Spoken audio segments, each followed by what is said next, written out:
కొంతమంది తినేది కొంచెమే ఉంటుంది. అవును. కానీ 5, 6 రకాలు తింటే గాని వాళ్ళకి తిన్న తృప్తి ఉండదు. అవును. ఇంట్లో వాళ్ళు నిత్యము 5, 6 రకాలు వండుకుంటారు. హ్మ్. అన్నీ కొంచెం కొంచెమైనా 5, 6 రకాలు పెట్టుకొని, ఆ! ఇంత నెయ్యో ఏదో వేసుకొని హ్మ్. చక్కగా కలుపుకొని హ్మ్. ఎంత తిన్నా చక్కగా తింటారు. హ్మ్. అది చూసా ఎప్పుడు అందరిళ్ళల్లో అలా తినరు. అవును. ఒక్కొక్కళ్ళు ఒక్కో రకంగా తింటారు గదా! హ్మ్. సరిగ్గా తినే టైంకి ఎవరో వస్తారు. హ్మ్. రండి మీరు కూడా భోంచేయండి అంటే, హ్మ్. లేదు నేను ఇప్పుడే తినొచ్చాను కానీ అంటూ వాడు చూస్తూ ఉంటాడు.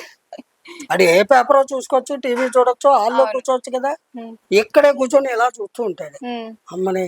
ఈడు తినేదంతా ఈడికి 5 రకాలు కావాలా హ్మ్. అని దుష్టభావంతో చూస్తాడు. ఓకే. అంతే హ్మ్. ఈడు తిని ఇంకా చెయ్యి కూడా కడుక్కోకుండా పొలమారుతుంది. ఓకే.